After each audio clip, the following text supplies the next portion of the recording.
한박 목사의 아침 묵상 2025년 4월 10일 목요일 아침입니다. 오늘은 누가복음 17장 7절로 10절 말씀을 통해서 무익한 종 회복의 엔진이 되다, 이런 제목으로 말씀 묵상의 은혜를 나누겠습니다. 오늘은 목회사관학교 6주차 수업이 있는 날입니다.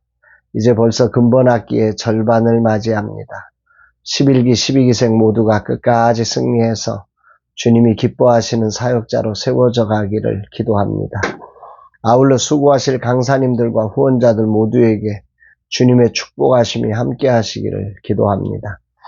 이날 주님은 무엇을 말씀하실까? 본문은 작은 자 중에 하나를 실족하게 하지 말라는 말씀과 하루 7번이라도 회개하면 용서하라는 말씀에서 출발하고 있습니다. 이러한 가르침은 제자도 삶의 핵심인 관계 속의 용서와 공동체 회복에 대한 요청입니다. 어제 본문에서는 겨자씨 안 할 만한 믿음만 있어도 라는 말씀을 통해서 하나님께서 은혜로 주신 믿음의 본질적 가치와 능력을 강조했습니다.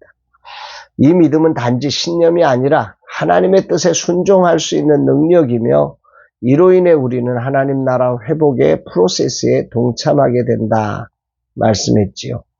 오늘 본문에서는 이어서 한 종의 비유를 통해 그 믿음으로 살아가는 제자의 자세를 조명합니다. 10절, 이와 같이 너희도 명령받은 것을 다 행한 후에 이르기를 우리는 무익한 종이라, 우리가 하여야 할 일을 한 것뿐이라 할지니라. 이 말씀은 하나님 나라의 회복이 우리의 공로나 성취에 달려있지 않음을 명확히 합니다. 제자의 삶은 조건 없는 순종과 겸손한 헌신으로 구성되며, 그 중심에는 하나님의 은혜에 대한 깊은 인식과 감사가 있기 때문입니다. 누가복음 17장에서 예수님은 하나님 나라 공동체가 실제 삶 속에서 세워지기 위해 반드시 회복 프로세스가 작동돼야 함을 말씀하십니다. 이 회복은 실족하게 하지 아니하고 회개하는 자를 반복적으로 용서하며 겨자씨만한 믿음으로 순종하는 제자의 삶을 통해 이루어집니다. 왜냐하면 우리 모두는 죄인이며 완전하지 못한 인간들이 모인 공동체에는 지속적인 회복의 여정이 필수적이기 때문입니다. 그런데 이렇게 하나님 나라의 회복 프로세스가 공동체 안에서 작동될 때 제자에게 요구되는 것은 겸손한 종의 태도입니다. 예수님은 명한 대로 하였다고 종에게 감사하겠느냐 하시며, 당시 고대 근동의 종과 주인의 관계를 예로 들어서 제자란 자기의 순종과 섬김에 대한 보상을 기대하지 않고 그저 마땅히 해야 할 일을 했을 뿐이라는 겸손한 인식으로 살아가야 함을 강조합니다. 이 부분이 오늘 나를 찌르며 다가오는 말씀이 됩니다. 그동안 저는 나의 주인 되신 주님을 향해 보상을 요구하고 기대하며 살았던 순간이 많았기 때문입니다. 세상이란 삶의 가치관에 전도되어 하나님 나라의 회복 프로세스를 이루는 삶에도 보상을 바라며 주인에게 무례한 종과 같은 모습으로 살았음을 자백하고 회개하게 됩니다. 2025년 목회사관학교 절반의 날에 주님은 말씀의 청진기로 나를 진단하시며 세상적 가치관으로선 내 삶을 회개하게 하십니다. 이어 참된 회복 프로세스를 이루는 제자의 삶으로 서서 나아가라고 명하십니다. 세상을 산다는 것은 세상의 필요가 반드시 있어야 합니다. 그러기에 늘 무엇을 먹을까, 무엇을 마실까, 무엇을 입을까 하는 염려를 안고 살게 되지요. 이 염려는 자연스럽게 세상의 가치관이 추구하는 물질과 힘을 보상으로 요구하게 합니다. 주님은 염려함으로 너희가 키를 바꿀 수 없다고 하셨음에도 염려하고 세상적 가치관에 전도되어 세상적 보상을 은연중에 요청하는 모습이 되곤 하는 것이 죄인된 우리 인생의 모습인 것 같습니다. 들의 백합화와 까마귀를 생각하라고 하셨지만 나는 백합화가 아니고 까마귀가 아닙니다. 밥을 먹어야 하고 이런저런 주어진 일을 해야 하기에 겸손한 제자의 삶을 살지 못한다고 외치곤 하는 거지. 인정을 요구하고 높은 자리를 요구하며 세상과 다르지 않은 하나님 나라를 훼손하는 종이 될 때가 있습니다.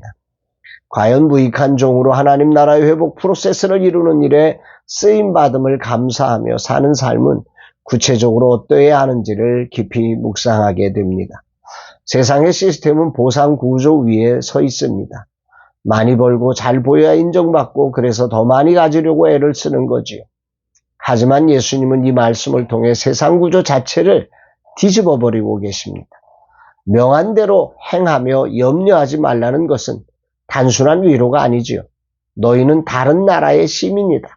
너는 내 백성이야. 너는 내 종이야. 내가 너를 책임지는 사람이야. 라는 정체성이 선포되어 있는 것입니다. 하나님 나라의 회복은 염려를 멈추는 훈련에서 시작됩니다. 왜냐하면 하늘 아버지께서 너희에게 있어야 할 것을 아신다고 말씀하셨기 때문이지요. 염려를 멈추고 주님의 뜻에 순종되는 그 자리에서 하나님 나라의 새로운 작동 방식이 시작되는 것입니다. 하나님 나라에 속해 있음에도 우리는 내가 무엇을 해야 쓰임을 받을까? 이 정도 성과는 내야 하나님께서 나를 쓰실 거야 하는 불안감에 휩싸이곤 하지요. 하지만 예수님은 해야 할 일을 했을 뿐이란 종의 자세만 있다면 하나님 나라 회복의 핵심 엔진은 강력하게 돌아갈 것이라고 말씀하십니다.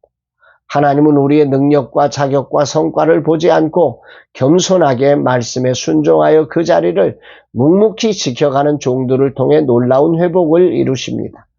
무익하게만 보였던 종의 발걸음조차 하나님 나라를 회복시키는 은혜의 도구가 됩니다. 넘어지고 깨지는 그들이 치료되고 회복되어 다시 겸손한 제자로 일어나 주역으로 서게 되는 반전을 만드는 하나님 나라를 이루게 됩니다. 나는 이렇게 수없이 쓰러졌던 사람입니다. 그러나 하나님의 은혜로 무익한 종들을 통해 회복되었고 또 나도 그렇게 무익한 종이 되어 누군가를 일으키며 오늘까지 왔음을 보게 됩니다. 라마나요 선교회에는 많은 나는 무익한 종이라 고백한 이들이 있습니다. 이들을 통해 작은 교회 안의 회복 프로세스가 작동되어 귀한 종들이 일어나 회복하는 일이 있었음을 고백하고 감사하며 찬양합니다. 다시 그 자리를 알게 하시고 나를 회복하게 하신 하나님께 감사를 드리며 오늘 목회사관학교 6주차 무익한 종으로 겸손히 섬김을 실천하며 하나님 나라의 회복 프로세스가 강력하게 작동하는 통로가 되기를 다짐합니다. 주님 감사드립니다. 오늘 하루 세상적 가치를 조용히 내려놓고 나를 위해 당신의 생명까지 내어주신 그 사랑을 기억하며 무익한 나를 주님께 드려 순종으로 나아갑니다. 주님, 당신이 찾으시는 바로 그 무익한 종이 여기 있습니다. 말씀을 따라 쓰러지되 은혜로 다시 일어서겠습니다. 이 종을 통해 하나님 나라의 회복 프로세스가 작동하게 하옵소서 고백합니다. 사랑하는 여러분, 염려를 멈춘 무익한 종의 순종이 하나님 나라의 회복을 움직이는 엔진이 되는 겁니다. 오늘 하루 정말 저와 여러분의 삶의 현장에 우리를 염려케 하는 많은 일들이 있지만 그 속에서 염려를 멈추고 무익한 종이라 고백하며 정말 겸손히 순종함으로 하나님 나라의 회복을 이루어가는 저와 여러분들을 다 되시기를 주의 이름으로 축복합니다. 사랑합니다, 여러분.